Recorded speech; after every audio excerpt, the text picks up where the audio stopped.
ISIS has screwed with the wrong king, said that he's going to light him up, said he's going to, knowing him, the way he thinks, the way he operates, it's going to be a take no prisoners approach, and that all they have done, all ISIS has done, is put the king in a better position to use his power to go after him. Would you look there? Another member of the congressional class of 1994, our old colleague, now MSNBC's Joe Scarborough, saying ISIS has messed with the wrong king. Critics of the Obama administration wish our commander-in-chief would take more of a hardline approach against ISIS. This as Jordan launches new airstrikes against that terror group. You see our parent website, Newsmax.com, the dispatches from about 10 minutes ago.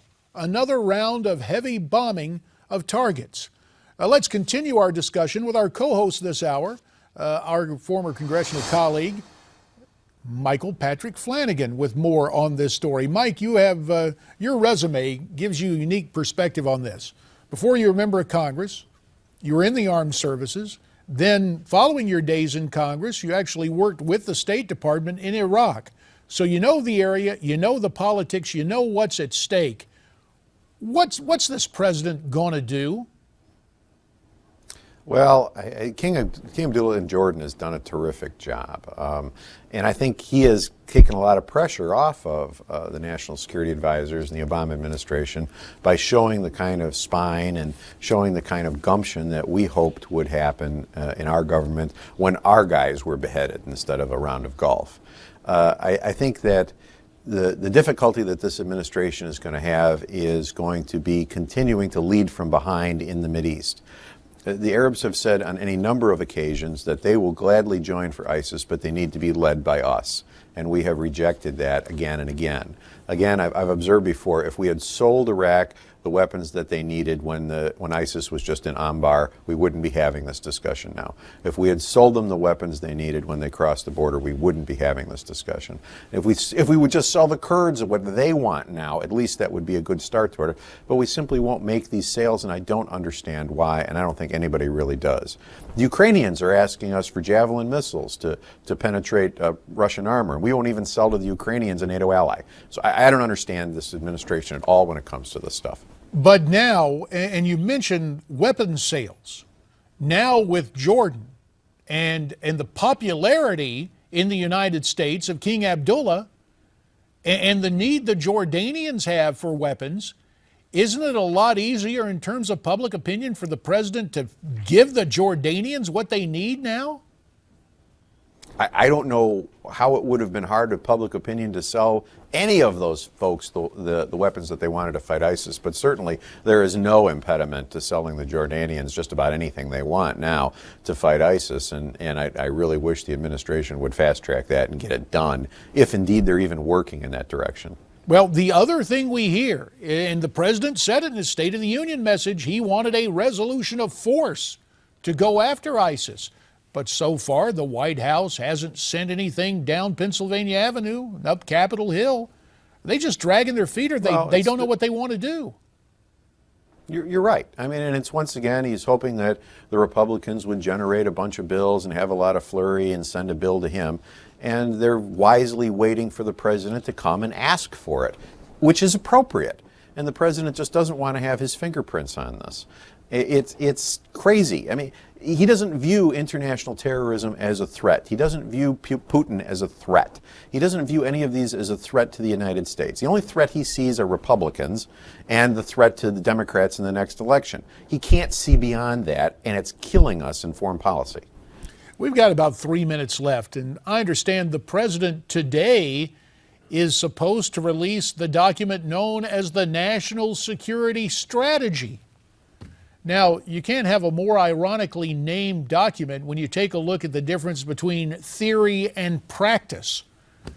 What kind of strategy do you think our commander-in-chief will proffer today? Well, you know, some of that was tipped in the New York Times yesterday, and far be it for me to ever quote the New York Times. But the National Security Advisor quoted in the article lamented that, I can't believe people don't talk about us not having a strategy. We've taken the lead in Ebola. We have worked on sanctions for Russia and so on and so forth. A laundry list of accomplished tasks or semi-accomplished tasks is not a national strategy. A national strategy is contain and defeat communism. A national strategy is to promote peace in the Middle East between the Arab states and Israel. A national strategy is to defeat international terrorism. That's a national strategy, and Obama doesn't have one and doesn't want one. Well, he may not, but the press of events and also members of his own party. Mike, as you talk about the president viewing seemingly every issue through the prism of politics, he's got people up on the Hill. If he wants his party to win another election, it seems to me he's going to have to listen to his own party telling him, hey, Mr. President, you need to do something to help the Jordanians. You need to have some sort of American presence in the Middle East. Will that be the breakthrough in political terms that will lead him to take actions that many of us think are absolutely necessary? I sure hope so, JD. I really do. You know, I'm very hard on the president, but I really hope for his success because it's all of our success. But to date, he's not shown a real willingness to listen to anybody. He's the smartest guy in the room, and he likes telling people that.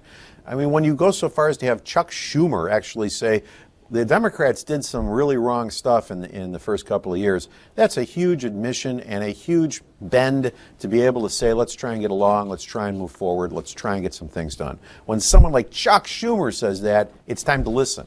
I don't know that the president is listening. I wish he would. A minute remains, and as you're talking about this, I think back to history. And in the wake of the Yom Kippur War, America mounted an airlift to Israel that had been unrivaled since the blockade of Berlin. I guess we compare Mr. Obama to Dick Nixon in unfavorable ways. It sure would be nice if he would try to get on the stick and get some arms to the Jordanians. And given the time factor, he almost needs that kind of airlift. Speaking of time, 20 seconds to comment, Mike. Yeah, I think you're right, JD. There are all kinds of folks in the Middle East who would love to fight ISIS. They just want the leadership and the tools to do it. We're capable of providing both without fielding a massive army, and we should look into doing that as quickly as possible. What is that Mark Twain said years ago? History does not repeat itself, but it rhymes. Michael, stay right there as you continue in the co-hosting duties from Newsmax Washington. Still to come, John Zogby will join us with his take on what is transpiring. And also ahead, a Newsmax Now update as America's Forum continues.